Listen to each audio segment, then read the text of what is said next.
Recording हो रहा है ना सर? बोलिएगा।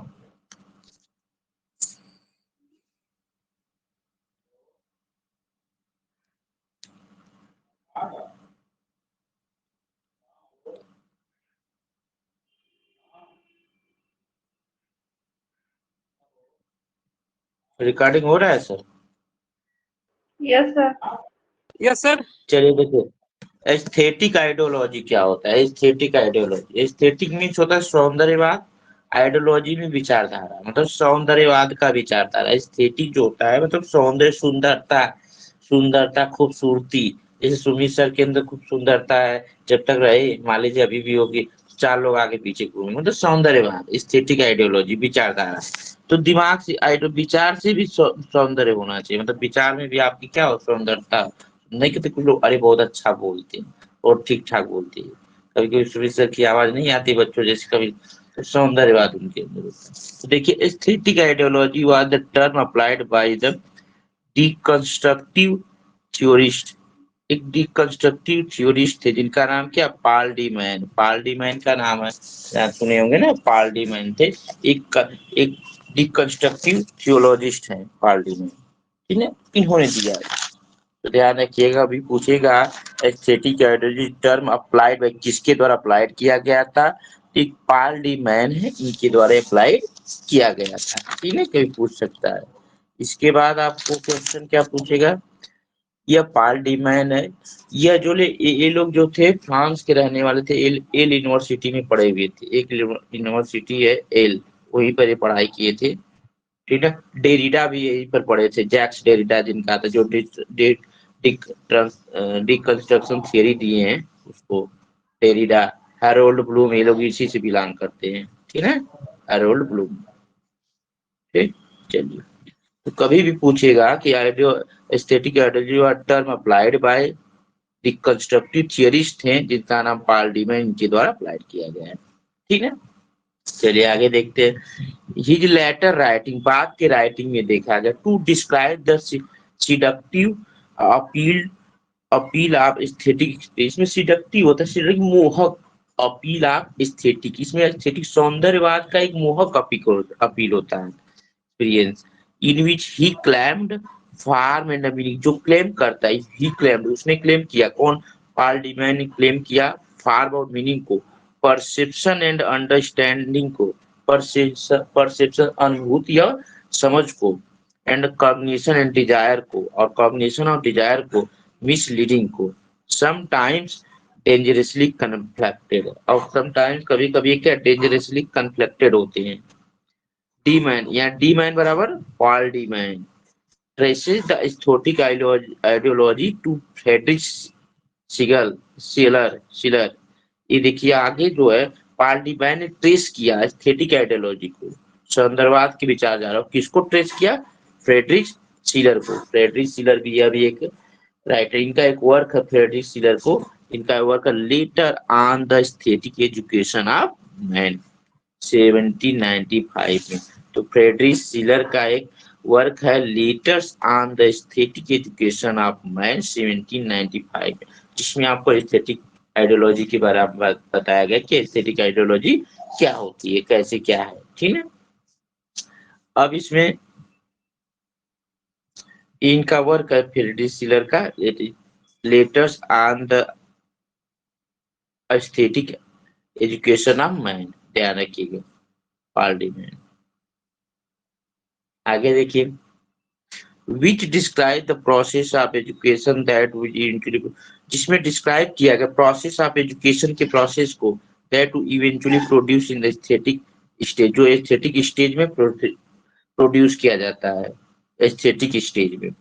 A concept that D Man, Paul de man argue anticipate Joseph Joseph Goebbels concept of, जैसे जोसेफ गोबेल्स का कॉन्सेप्ट है कौन, the plastic art of the state. एक जोसेफ गोबेल्स थे जिनका एक कॉन्सेप्ट है क्या, कौन, the plastic art of the state, state का प्लास्टिक आर्ट होना। तो कभी कभी क्या करते हैं लोग, मुखौटा लगा देते हैं, जैसे अब हमको हनुमान जी बनना है, तो हनुमान जी तो आज के समय हनुमान जी रामायण में बनेंगे तो हनुमान जी आएंगे तो नहीं, इंसानी तो हनुमान जी बनेगा और क्या बनाएगा, प्लास्टिक लगा के मुखौटा सौंदर्य को बना ले। अभी कभी कभी देखते हैं कि नाचने वाले जो डांस करने वाले होते हैं, या कोई अगर अभी मान लीजिए स्टेज, आज के समय में देखते हैं, आज के समय में सभी लोग अभी कोई रील बनाना हो, जिसको वीडियो बनाना रील बनाना रहता है, कितना उसको डेंटिंग पेंटिंग शरीर को कर लेता है। क्यों?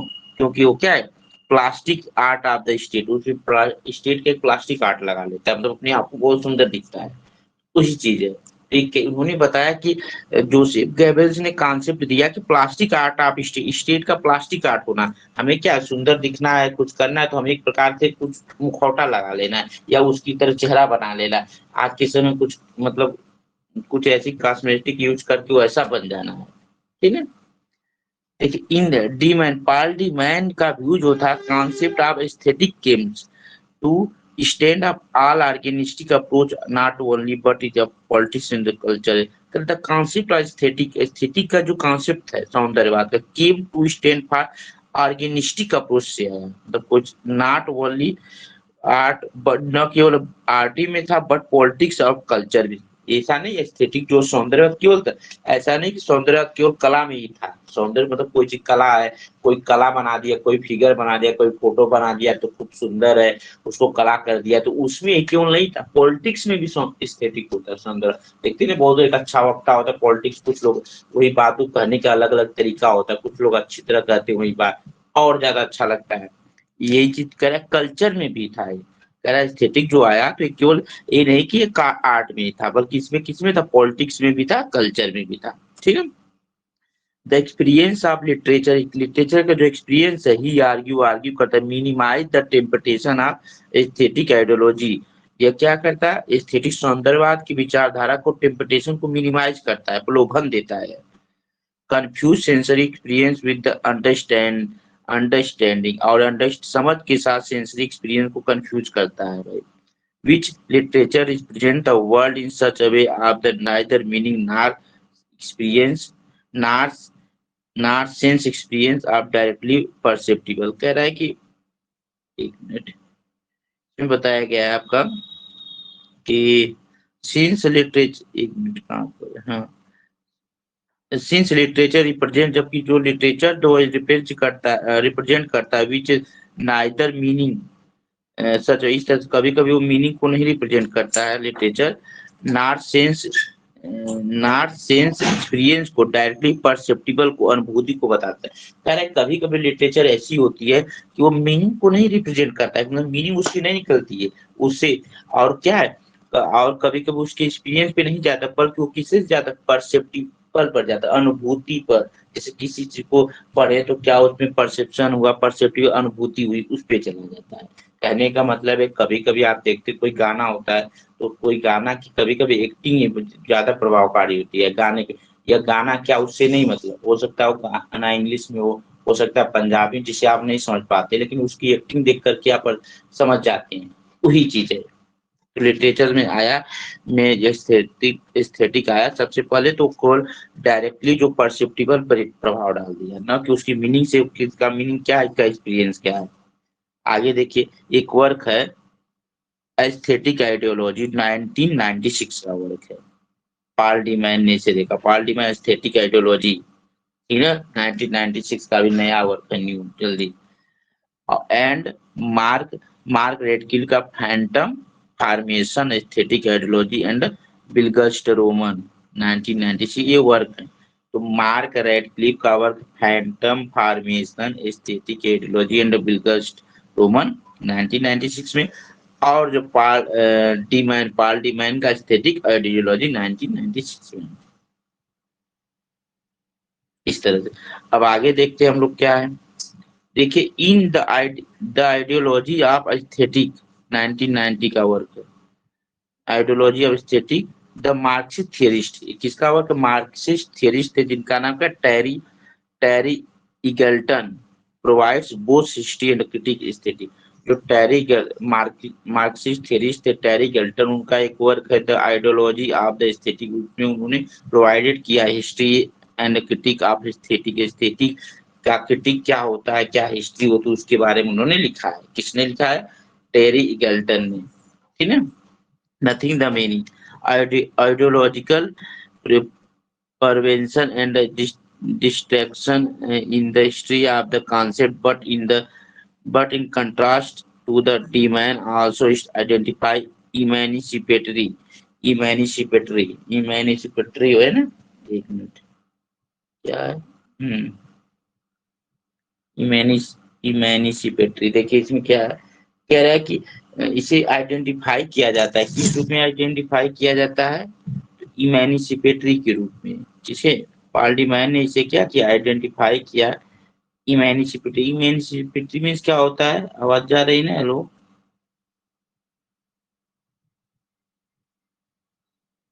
आ रही सर हेलो, आवाज। चलिए ठीक है, ठीक, एक minute.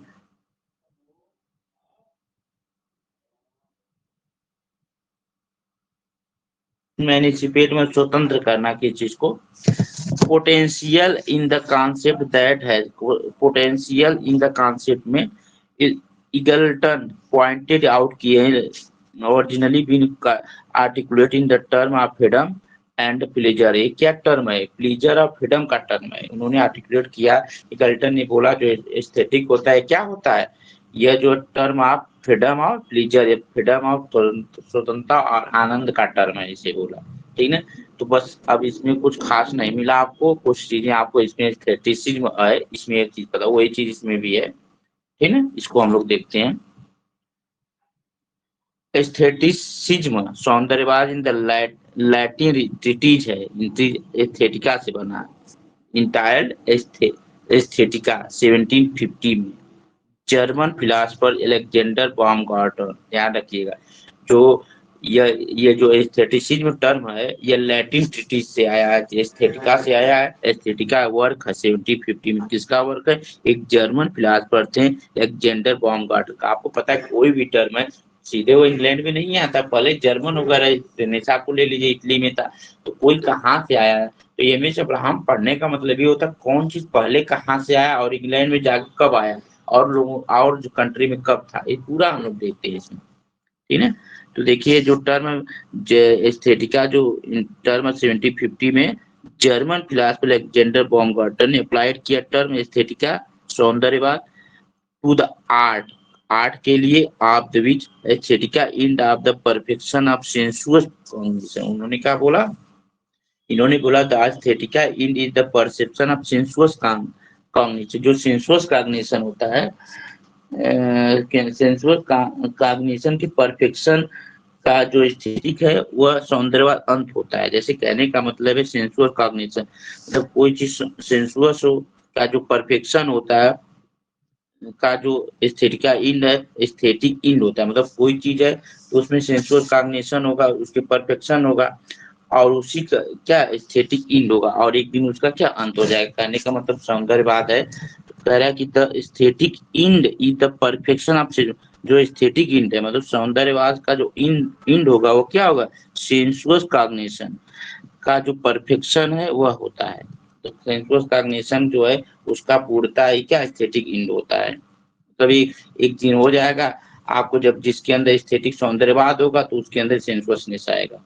In such this is beauty in such this is beauty, और यह ब्यूटी होता है द प्रेजेंट स्टेज। अगर बात किया जाए aesthetics from the Greek word से आया, एस्थेटिक्स कहाँ से आया, from the Greek word pertaining to the sense perception. ये बहुत इंपॉर्टेंट है, यह एस्थेटिक जो वर्ड है ग्रीक वर्ड से में इसकी मीनिंग क्या होती है, pertaining to the sense perception. ठीक है, सेंस परसेप्शन मतलब सेंस अनुभूति का, पर्टेनिंग मतलब सेंस अनुभूति संबंधित, पर्टेनिंग टू द सेंस मतलब संबंधित होना, सेंस मतलब ये जो है एस्थेटिक वो क्या सेंस परसेप्शन है, मतलब जो भाव की जो अनुभूति है, किसी भाव की जो अनुभूति, तो उसी को क्या बोलते हैं, एस्थेटिक बोलते हैं। Designate the systematically study of all fine art, यह क्या करता है, डिजाइनेट्स करता है systematic study of all fine art को, यह पूरा फाइन आर्ट को दिखाता है। As well as the nature of beauty, beauty के नेचर को भी दिखाता है, एनी ऑब्जेक्ट को दिखाता है, वेदर नेचुरल कि कोई चीज नेचुरल है कि आर्टिफिशियल, इस सब के बारे में बताता है।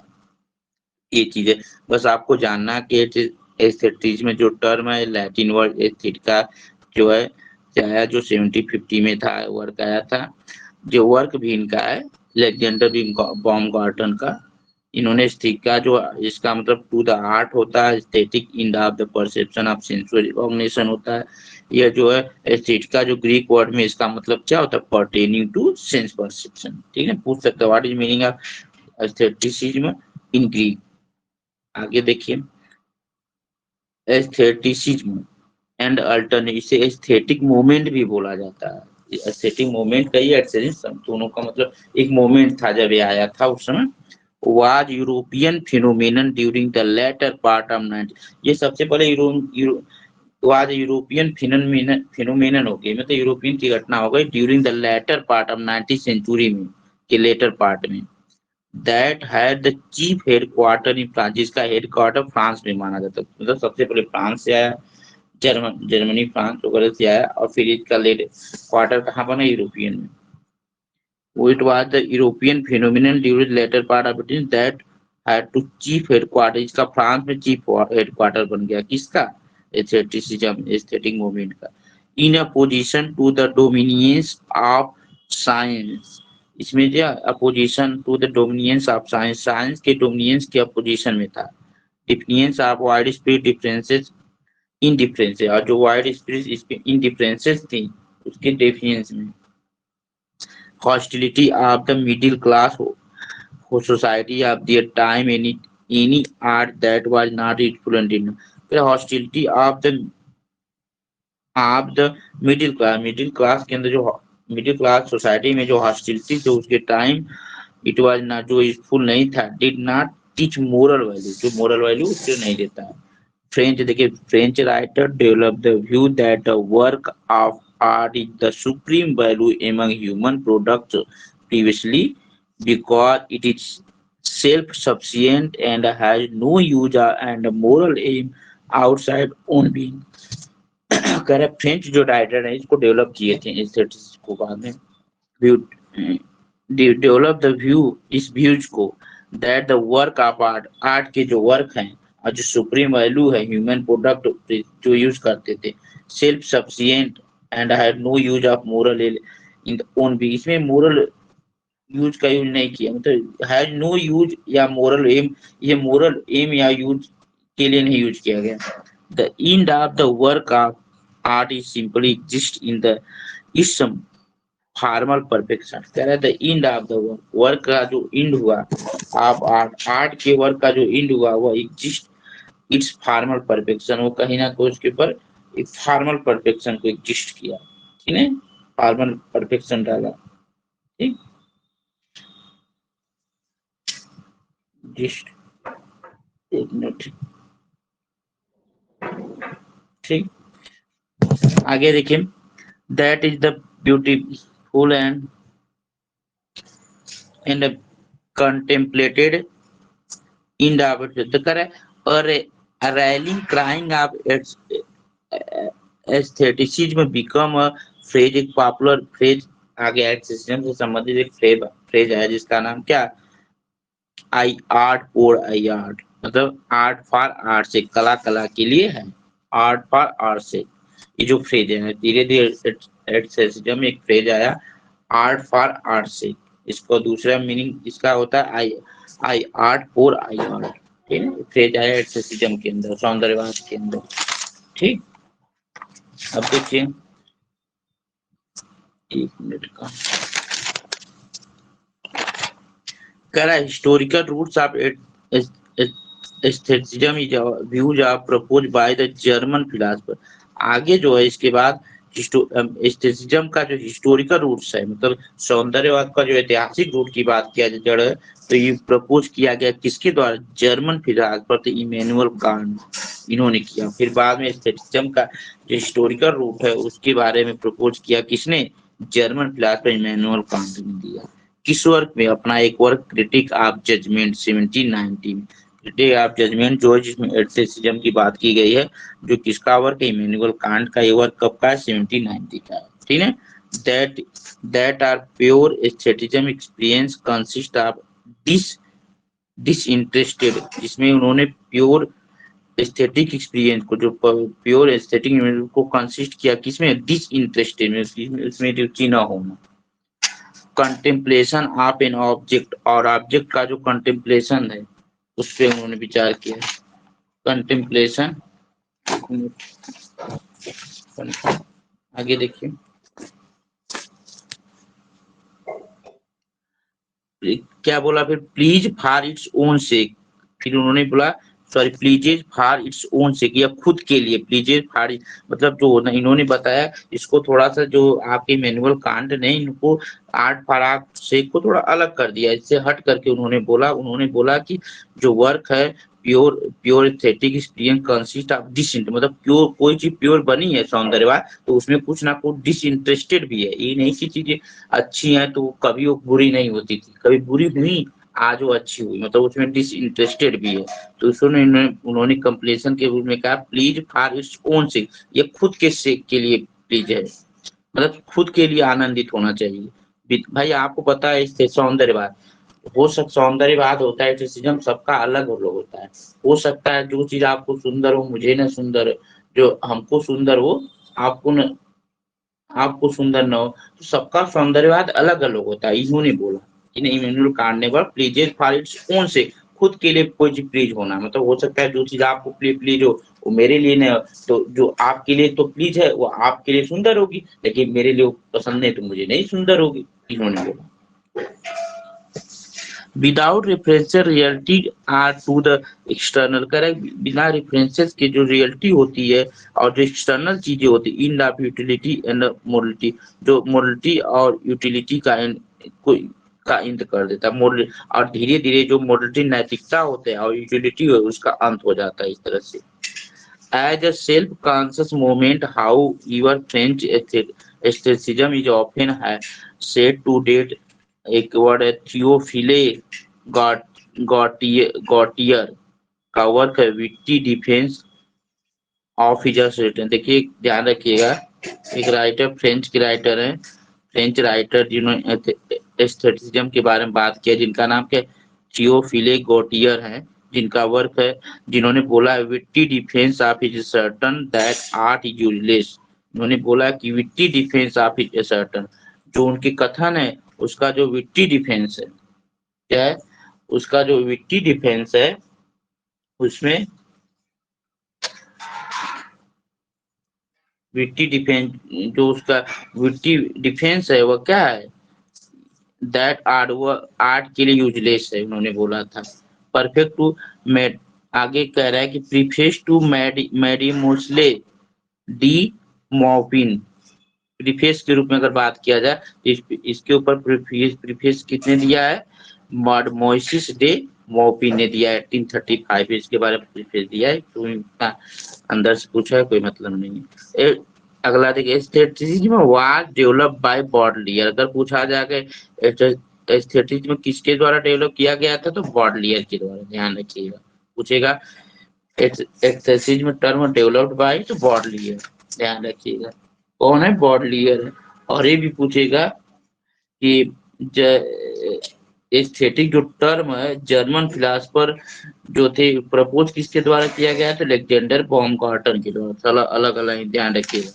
Was greatly influence by Edgar Allan Poe, जो ज्यादा प्रभावित थे एडगर एलन पो के वर्क से, जिसका नाम क्या पोएटिक प्रिंसिपल 1850, तो ध्यान रखिएगा aestheticism was developed by बॉडलेयर who was greatly influence, जो ज्यादा प्रभावित हुए थे किसके, तो एडगर एलन पोप के क्लेम क्लेम था, जिसमें किस दो वर्क है एडगर एलन पोप का, द पोएट्रिक प्रिंसिपल 1850 से, जिसे प्रभावित होकर that is supreme work is a poem पर से, जिसका सुप्रीम वर्क क्या है पोयम पर से, जिसका मतलब होता है poem written solely for the poem से, मतलब पोयम लिखा जाता है सोलली फॉर द पोयम से, पोयम के वास्ते, पोयम पोयम के लिए लिखा जाता है, जिसमें वो इसका मतलब होता है, ठीक है, पोयम पोयम के खातिर लिखा जाता है, उसके उसके लिए पोयम पोयम के लिए होता है, ठीक है, सोलली मीन्स होता है केवल उसके लिए होता है। तो देखिए कि जिसमें सुप्रीम वर्क आपको पता है, एडगर एलन पोप का एक वर्क पोएटिक प्रिंसिपल जो 1850 में है, जिसमें सुप्रीम एक लाइन बोली गई, पोयम पर से, इसका मतलब पोयम रिटेन, फ्रेंच फ्रेंच के राइटर है ना लोग, poem written solely for the poem से, मतलब पोयम केवल पोयम के लिए होना चाहिए, लिखा जाना चाहिए। आगे देखिए, इसके बाद it was later taken up by फ्लैपकार्ट, बाद में इसको टेकन अप किया गया फ्लैप बर्ड के द्वारा, मालेरमे के द्वारा और मेनी अदर राइटर थे उनके द्वारा किया गया। अभी देखिए हम लोग इंग्लैंड में पहुंचे नहीं है, इसलिए थोड़ा सा फ्रेंच राइटर है, जर्मन राइटर, थोड़ा नाम भी टेढ़ा है। अभी नहीं, अभी हम लोग जब वहां पहुंचेंगे, अभी इंग्लैंड में आया नहीं है, अभी इसके पहले की बात हो रही। और मेन चीज मान लीजिए, लगभग जर्मन के बारे में उतना न जाने फ्रेंच पे, लेकिन इंग्लैंड के बारे में जानना बहुत जरूरी है।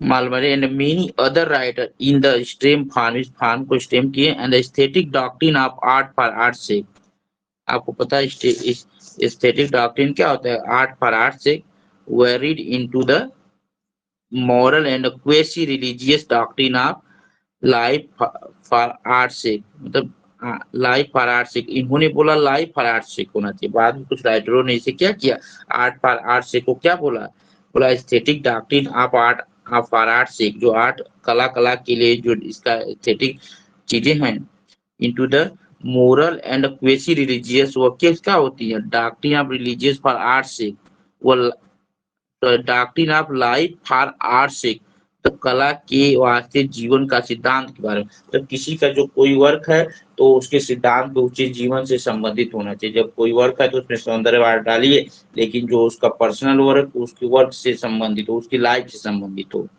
Conduce as a work of art with the artist represent as a priest, जिसमें आर्टिस्ट जो रिप्रेजेंट करते प्रीस्ट के रूप में, who renounce the practical concern of older existence in the service of art, labor and other call, और जिसे कह रहा है कि प्रैक्टिकल कंसर्न में अगर बात किया जाए तो ओल्डर एग्जिस्टेंस से इन द सर्विस, अगर फ्लैप बर्ड की बात किया जाए और अदर जो कार्ड है उन्होंने और अदर राइटर उन लोगों ने क्या बोला, the religious of beauty, sorry the religion of beauty, मतलब सुंदरता का रिलीजियन, इसे रिलीजन का कुछ फ्लेबर्ट और कुछ राइटर ने इसे क्या बोला, एस्थेटिक आर्ट फॉर आर्ट से को क्या बोला, इन आर्ट फॉर ऑफ आर्ट से को क्या बोला उन लोगों ने, द रिलीजियन ऑफ ब्यूटी, मतलब सुंदरता का धर्म, क्योंकि जहाँ सौंदर्यवाद वही होगा, सौंदर्यवाद वही होगा जिसमें सुंदरता होगी। भाई सुंदर चीज, सुंदर ही तो सौंदर्य होगा, जब तो सुंदर नहीं है तो सौंदर्य नहीं होगा, उन लोगों ने बताया।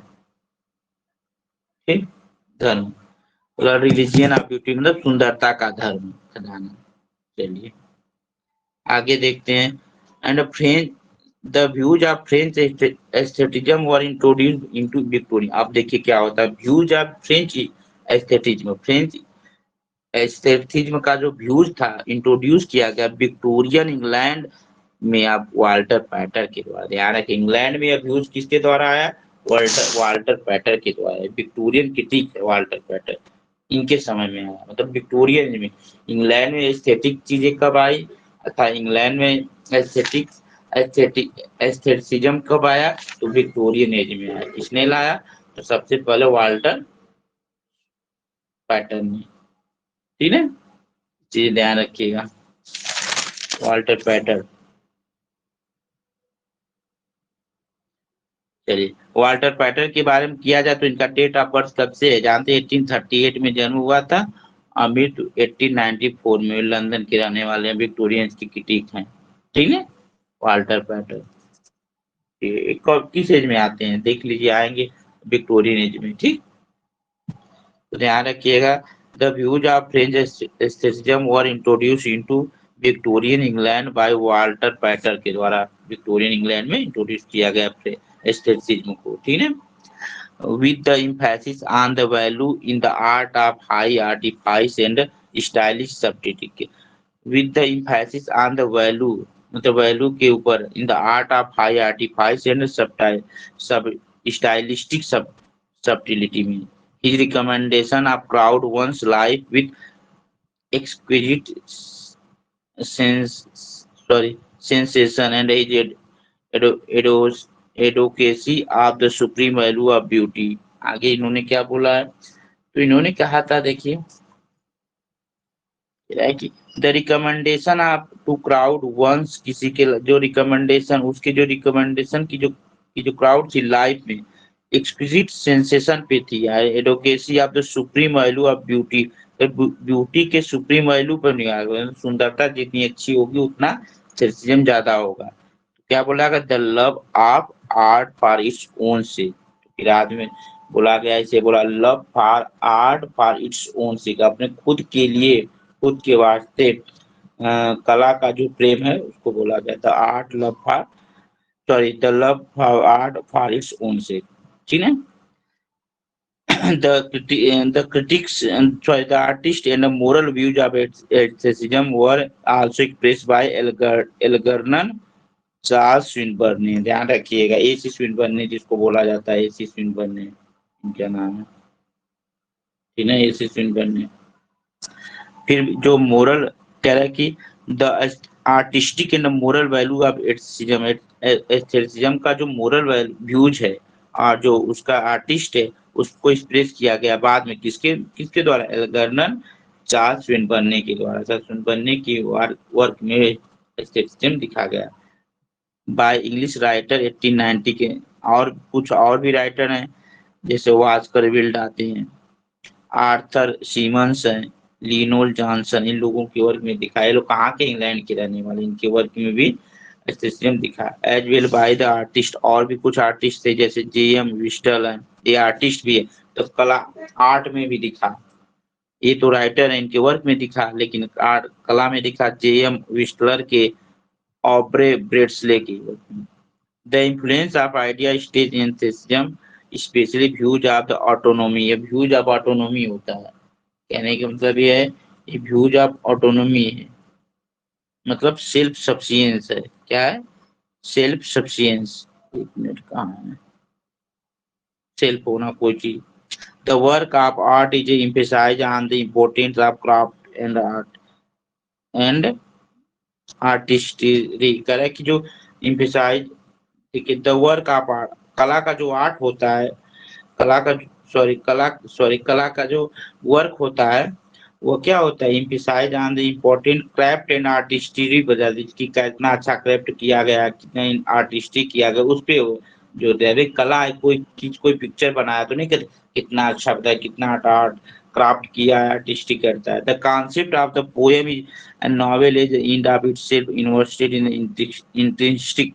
लेकिन जो अगर कोई पोएम लिखा गया, कोई नॉवेल लिखा गया है तो उसका जो आर्टिस्ट होगा, उसकी जो क्वालिटी होगी, उसके अंदर जो एस्थेटिज्म होगा वो क्या होगा, in itself as invested with intrinsic value, उसके इंट्रिंसिक वैल्यू पर जाएगा, तो उसका इंट्रिंसिक वैल्यू कितना अच्छा है, उसके किसके वो डिपेंड करेगा, इंट्रिंसिक वैल्यू पर। जो इंट्रिंसिक वैल्यू कैसा है उस पर वो डिपेंड करेगा।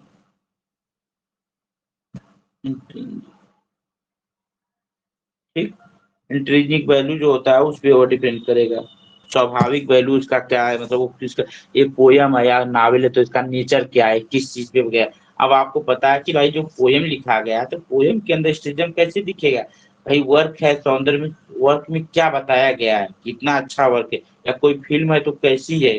वो नहीं कहते ये फिल्म बहुत हाईलाइट, फिल्म बहुत ज्यादा चली, कम चली, या ये वर्क बहुत ज्यादा पढ़ा गया। कुछ ऐसे वर्क है जो बहुत कम पढ़ेंगे, शेक्सपियर की वर्क ले लीजिए, प्ले हैं कुछ वर्क जो, वैसे शेक्सपियर के सारे प्ले लगभग अच्छे हैं, तो कुछ लोगों ने उस समय प्ले लिखा जो उतना फेमस नहीं हुए। लेकिन आपको पता होने शेक्सपियर के उस समय थे, मार्लो भी थे, क्रिस्टोफर मार्लो ने 5 ही 6 प्ले लिखा है, लेकिन बहुत ज्यादा उनके भी बहुत इम्पोर्टेंट, उनके प्ले को पढ़िए, शायद शेक्सपियर से भी अच्छे लगते हैं प्ले, लेकिन वो उनकी इंस्पायर कर जाते हैं बहुत कम एज में। शायद वो रहे होते तो हो सकता है शेक्सपियर से भी अच्छा लिखे होते, क्योंकि जब उनके प्ले को आप पढ़ेंगे तो उसमें जो क्वालिटी और अच्छा दिया है, जो हीरो है ना, जो है राजा महाराजा, उनकी और क्वालिटी को अच्छा दिखा है। जो शेक्सपियर के जो हीरो हैं कुछ में कॉमन हीरो को भी रख दिया है, कुछ नॉर्मल के। अभी उठा लीजिए आप अनटचेबल में कूली वगैरह है, जो इंडियन कुछ नॉवेल है उसको उठा लीजिए, जिसमें कुछ लोगों ने हीरो को कितना, कूली जो है आपका, अनटचेबल, इसके जो हीरो हैं सोना वगैरह कितने लो क्वालिटी के हैं, और अभी उठा लीजिए आप जो अच्छे हीरो वार क्या नाम है, टम्बरलेन द ग्रेट है, रिचर्ड सेकेंड उठा लीजिए, या फिर क्रिस्टोफर मार्लो का जो है डॉक्टर फास्टर में जो क्वालिटी फास्टर, डॉक्टर फास्टर की क्या क्वालिटी जो है आपका सोना, या फिर क्या नाम है उसका अनटचेबल में कौन है, उसमें कूली में कौन है, मनु कौन है, पढ़े हैं कि नहीं आप लोग? तो उन उन उन उनके प्ले के जो हीरो वो क्वालिटी नहीं देते हैं, यही कहने का मतलब। इंट्रिंसिक वैल्यू पर निर्भर करेगा। अब भाई पता है कि कोई कला बनी है तो उसकी कला, अगर कोई इसके अंदर जो कोई फिगर बना है, कोई अच्छा सा फिगर किसी ने बनाया है, तो जो उसके अंदर जो क्वालिटी होगी वो कैसे जानेंगे? क्वालिटी उसके क्राफ्ट पे जाने, कितना अच्छा क्राफ्ट किया गया है, कितना अच्छा आर्टिस्टिक किया गया है। लेकिन अगर पोयम लिखा है तो कहा पोयम में थोड़ा देखिए कितना क्राफ्ट, पोयम या नॉवेल कोई लिखा जाएगा तो उसकी इन्वेस्टेड विथ इंट्रिंसिक वैल्यू पे जाएंगे, तो उसका वैल्यू कितना है, उसका स्वाभाविक उसमें क्या क्वालिटी दिया गया उस पे जाएंगे। Important writing prominent 20th century Arthur सच, और 20th सेंचुरी के आर्थर ने एस्थेटिज्म का बहुत अच्छा यूज किया है। किसने? डब्ल्यू बीट्स ने, टी ह्यूमे ने, टी ह्यूमे। अच्छा बताइए, टी ह्यूमे जो है इंग्लिश पोएट हैं, इन्होंने, इनका पूरा नाम बता सकते हैं आप लोग क्या है? Thomas Ernest Hulme. क्या है? Thomas Ernest, Ernest Hulme, HULME, ठीक है। और इन्होंने क्या, इन्हें कुछ बोला जाता है फादर ऑफ इमेजिन बोला जाता है, फादर ऑफ इमेजिन, ये टर्म दिए थे ना, मैं जिसमें बोला जाता है, ये टर्म दिए थे इमेजिन, बिंबवाद, ठीक है। चलिए ठीक है, तो ये आपका चीजें T.S. इलियट भी आते हैं, जो मतलब 20th सेंचुरी के जो राइटर है उन लोगों ने एस्थेटिज्म का अच्छा यूज किया, इन लोगों ने भी सौंदर्यार्थ का यूज किया है, as well literature theory new critics. चलिए आपका ये हो गया। इसका तो कोई मतलब नहीं कि इन लोगों ने, कुछ लोगों ने इनके ऊपर क्या वर्क लिखा है, तो उससे कोई मतलब। For related development of aesthetic ideology, decadence of fine art, ivory tower, ये सब पढ़ना पड़ेगा, ये सब ये रिफर टर्म हम लोग पढ़ेंगे। विलियम गांट का एस्थेटिक एडवांचर है 1945 में, रोमांटिक इमेज 1957 में, फ्रैंक क्रैमरो। कोई मतलब नहीं, इंटेंशनल इससे नहीं मतलब आपका। तो ये चीजें आपने देखा, आपको बस इसमें जानना क्या है एस्थेटिज्म क्या होता है। अगर कभी पूछेगा एस्थेटिक आइडियोलॉजी की बात करेगा, तो एस्थेटिक आइडियोलॉजी जो टर्म है किसके द्वारा अप्लाइड किया गया, एक थियरिस्ट थे जिनका नाम पॉल डी मैन है, ध्यान रखिए उन्होंने किया था इसको। अगर एस्थेटिक आइडियोलॉजी की बात करेगा पॉल डी मैन आते हैं, ध्यान रखिएगा, पूछ सकता है। फिर इसके बाद एक क्वेश्चन आता है, ये जो 20th सेंचुरी के राइटर हैं पॉल डी मैन के, अगर डेट ऑफ बर्थ बोला जाए तो इनका जो डेट ऑफ बर्थ है 1919 से 1983, मतलब जैक्स डेरिडा के समय थे। जैक्स डेरिडा भी जो थे डिकंस्ट्रक्शन थ्योरी थे, येल यूनिवर्सिटी में पढ़े, तो वहीं पर ये भी पढ़ाई किए थे उन्हीं के लोगों के साथ, बस इतना जानते रहिए। फिर इसके बाद जो टर्म है एस्थेटिक आइडियोलॉजी, उसकी विचारधारा होनी चाहिए उसकी तरह की सौंदर्यवाद की, इसके बारे में इन लोग बात किया कुछ। फिर इसके बाद पार्ले मैंने कुछ स्टेट दिया, फिर एस्थेटिज्म उसी से बना है, तो इसका मतलब सौंदर्यवाद होता है। तो ये टर्म सबसे पहले आपको पता है सबसे पहले कोई चीज इंग्लैंड में नहीं आया, उससे पहले भी कहीं रहा होगा ना ऐसा। तो जैसे इसके पहले, सबसे पहले यह जो वर्ड है एस्थेटिका, जो 1750 में एक वर्क है अलेक्जेंडर बाउमगार्टन ने टर्म अप्लाइड किया एस्थेटिका, और पूछ सकता है aesthetic a term applied by aesthetic a word applied by word या टर्म, तो ये वर्क भी है अलेक्जेंडर बाउमगार्टन का, इन्होंने अप्लाई किया था एस्थेटिका अपने वर्क में 1750 में। जर्मन फिलासफर है, पूछ सकता है, ठीक, जर्मनी। फिर इसके बाद एस्थेटिका जो था इसका मतलब ग्रीक में क्या होता है, इसका ग्रीक में होता है pertaining to the sense perception, ठीक है, बस पूछ सकता है क्या होता है इसका मीनिंग सिंपल। फिर बोला गया fine art as well fine nature beauty वगैरह की बात की, एस्थेटिज्म जो इसे एस्थेटिक मूवमेंट भी कहा गया उसी समय आया, ठीक है। वहां पर यूरोपियन फिनोमेनन था 19th सेंचुरी में जो थी, या फ्रांस में था। फिर इसके बाद जो है ये चारों तरफ फैलने लगा फ्रेंच वगैरह में, फ्रेंच में, फ्रांस में भी इसका बहुत ज्यादा यूज किया, कई राइटरों ने इसका यूज किया। इन्होंने, एक जो राइटर है आपके, क्या नाम है उनका, एक मिनट, फ्रेंच राइटर जो थे इन लोगों ने यूज किया। किसी ने बोला कि एस्थेटिज्म में क्या आर्ट फॉर आर्ट सेक के लिए होता है, कला के लिए, आर्ट कला के लिए, मतलब कला से कला बनी होती है। फिर कुछ एस्थेटिज्म ने उस पे आपको फिर द हिस्टोरिकल रूट्स ऑफ एस्थेटिज्म का जो व्यू किसने दिया, तो जर्मन फिलोसोफर इमैनुअल कांट ने दिया, जो फ्रांस के रहने वाले थे। इन्होंने भी एस्थेटिज्म के हिस्ट्री रूट्स पर, मतलब कैसे आया, क्या हुआ, उसके ऊपर व्यू दिया। किस वर्क में क्रिटिक ऑफ जजमेंट भी दिया 1790 में, इतना जानते हैं। इसका प्योर इन्होंने बोला कि प्योर कोई चीज प्योर होता है, लेकिन उससे पहले वह डिसइंटरेस्टेड होता है, पहले इंटरेस्ट नहीं होगा, फिर अरे पढ़ना ही, पहले असफल कई बार होंगे लेकिन एक बार सफल होंगे, तो वो चीज है। इस सब इसके बारे में एक्सटर्नल बोला उन्होंने। फिर उन्होंने जो है कुछ वर्क लिखा कि किसी ने, एक वर्क अगर नाम सुने होंगे, एडगर एलन पोप जो एस्थेटिज्म यहाँ पर देखिए दिया है, एस्थेटिज्म वाज डेवलप्ड बाय बॉडलेयर के द्वारा। एस्थेटिज्म वाज किसके द्वारा डेवलप किया गया, तो बॉडलेयर ने इसको डेवलप किया। ठीक है, ध्यान रखिएगा। डेवलप कुछ इसमें क्वेश्चन अलग अलग बनते हैं। अप्लाइड किसी और ने किया, प्रपोज किसी और ने, डेवलप किसी और ने किया, अलग अलग है। ग्रेटली इन्फ्लुएंस बाय किसके द्वारा, एडगर एलन पोप के प्रभावित होकर। एडगर एलन पोप भी वैसे सब राइटर का एक साथ नहीं ऑप्शन देगा तो उसी में कुछ देगा कुछ लोगों को। द पोएटिक प्रिंसिपल वर्क में 1850 में। इसके बाद अब पोयम पर से बोला गया, इसका मतलब poem written slowly in the poems से, मतलब पोयम के वास्ते से लिखा जाता है। फिर फ्लेवर्ड, पहले अभी हम लोग इंग्लैंड नहीं पहुंचे हैं, इसके पहले बात किया जा रहा है दूसरे से। फिर आगे जो वाल्टर पैटर्न है, इसे द व्यू ऑफ फ्रेंच एस्थेटिज्म के व्यूज को इंट्रोड्यूस किया गया किसके द्वारा, इंग्लैंड में, विक्टोरिया इंग्लैंड के वाल्टर पैटर। ये बहुत इंपॉर्टेंट पड़ेंगे, किसके द्वारा इंग्लैंड में है, वाल्टर पैटर के द्वारा। ठीक है, ध्यान रखिए, ये चीज जरूरी है। फिर इसके बाद आपको बस ये चीज जानना है। फिर इन्होंने भी बताया love for art for its own सेक, मतलब खुद के वास्ते जो है कला का जो प्रेम होता है, खुद के लिए हम कला करते हैं, क्योंकि हमें जरूरत होती है तो हम प्रेम करते हैं। इस चीज को उन्होंने बताया। फिर आपको पता है कुछ राइटरों ने इसके ऊपर किया, कुछ वर्क लिखे हैं। आपको पता है कि जो एस्थेटिज्म और एक्सप्रेस बाय एल्गर्नर चार्ल्स स्विनबर्न ने, फिर वाल्टर पैटर के बाद एसी स्विनबर्न ने भी इसको एक्सप्रेस किया। 19th सेंचुरी राइटिंग का नाम जानते होंगे, क्रिटिक हैं। फिर इन्होंने आजकल बिल्डे भी आते हैं, आर्थर सीमंस भी आते, लिनो, ये लोग थे 1890 सेंचुरी में थे ये लोग, ध्यान रखिएगा। फिर इसके बाद अगर ऑब्रे बिट्सले भी थे, जीएम विस्टर। फिर अगर आगे चला जाए तो 20th सेंचुरी में कुछ राइटर थे जो इंग्लैंड में एस्थेटिज्म का अच्छा यूज किए। वो कौन आ जाते, डब्ल्यू बिट्स के वर्क में दिखता है, टी यूमे के टीएस लिए। ये चीज है आपका, तो ये आपका समाप्त हो गया। कल आपको जो है, कल आपको इफेक्टिव फैलेसी पढ़ाया जाएगा, एक और एलिनिएशन इफेक्ट, दो तीन दिन पढ़ाया जाएगा। ये थोड़ा बड़ा था, एलगरी भी कल समाप्त हो जाएगा।